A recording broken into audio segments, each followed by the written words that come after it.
Bonjour à tous, alors je me lance dans les vidéos matinales, d'où ma tête pas trop réveillée.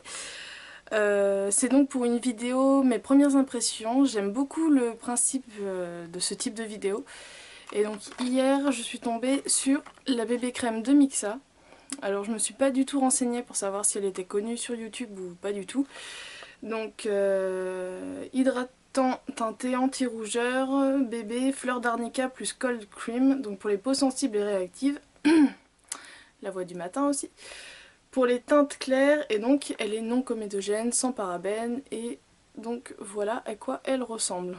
Donc comme j'ai fini ma bébé crème d'Arborian le mois dernier, je voulais voir ce qu'elle avait dans le ventre et c'est parti. Alors elle est censée être hydratante, mais au préalable, comme là il commence vraiment à faire froid, j'ai appliqué l'émulsion fraîche anti-imperfection de Sanoflore, que j'aime pas tellement. Elle est pas très hydratante, elle combat pas vraiment les imperfections, mais bon. En transparence, je vois que je suis à la fin, donc elle ressemble à ceci. Donc c'est pour ça, je vais la finir le plus vite possible avant que vraiment les très très grands froids arrivent.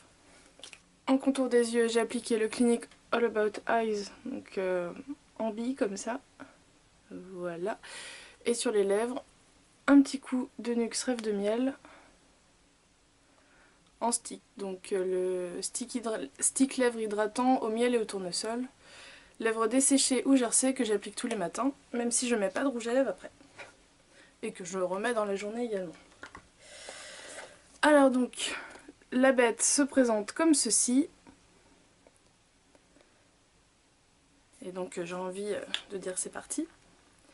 Alors hier soir j'ai regardé la teinte sur ma main, ça avait l'air d'aller, donc c'est pour ça là j'y vais à la sauvage.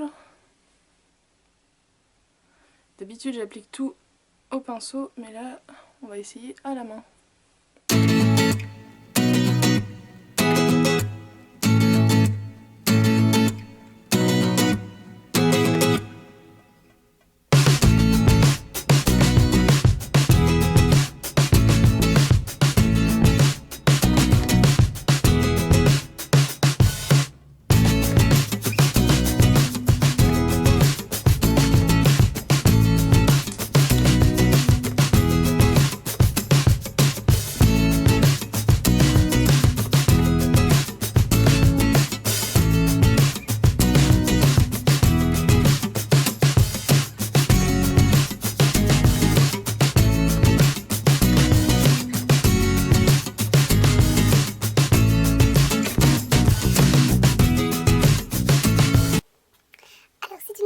Elle ne supporte pas la crème que j'ai mis avant.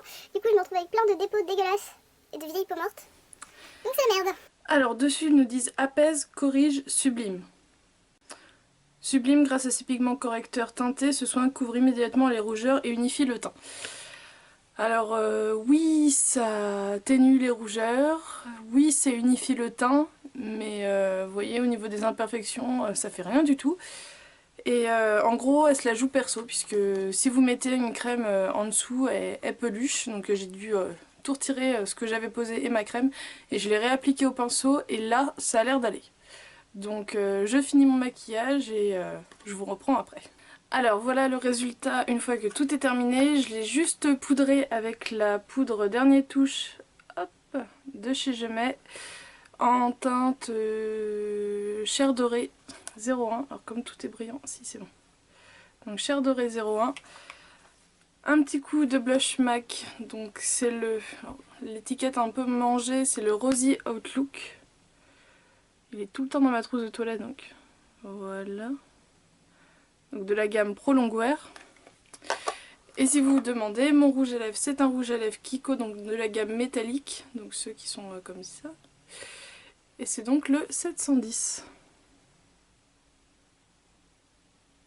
Je ne retrouve plus mon téléphone, il est à peu près 9 h du matin, et donc je pars travailler. A plus tard! Alors 5 heures plus tard, le résultat est juste dégueulasse. Donc de plus près ça donne ceci.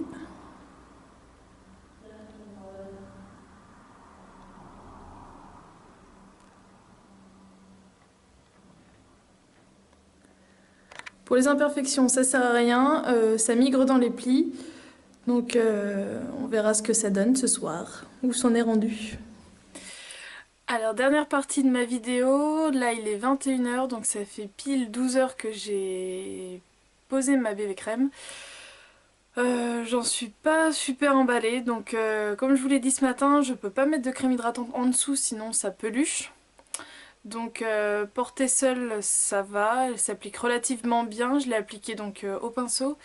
Mais comme vous avez vu à midi, ça avait filé, enfin en début d'après-midi, ça avait filé dans les plis et donc là avec la luminosité vous vous en rendrez pas forcément compte, mais ça a filé, là j'ai des paquets, à ce niveau-là j'ai des paquets, à ce niveau-là aussi. Le teint est unifié, le teint est toujours unifié, on voit au niveau des imperfections c'est quand même moins flagrant que si j'avais rien. Mais voilà, c'est pas la bébé crème de fou, c'est vraiment un soin teinté, donc pour l'hiver ça va pas être suffisant pour moi, puisque même si j'ai la peau mixte, il me faut quand même une bonne hydratation, et là en gros c'est vraiment que pour les peaux sensibles. Donc j'en suis moyennement fan, donc je pense que ce sera ma bébé crème, mon soin teinté du week-end, ou vraiment pour les jours où je suis très pressée, donc plus pour printemps-été, puisque là, au niveau de l'hydratation, c'est vraiment pas suffisant du tout pour moi. Même si au final, j'ai pas pelé ou quoi que ce soit, mais quand il fera un peu plus froid, ce sera pas assez. Donc voilà, je la garde pour les dimanches et les, et les jours de printemps où j'aurai la flemme. En gros, c'est ça. Donc voilà, j'espère que cette première vidéo, mes premières impressions vous a plu. Je vous fais plein de bisous et je vous dis à la prochaine. Salut! Alors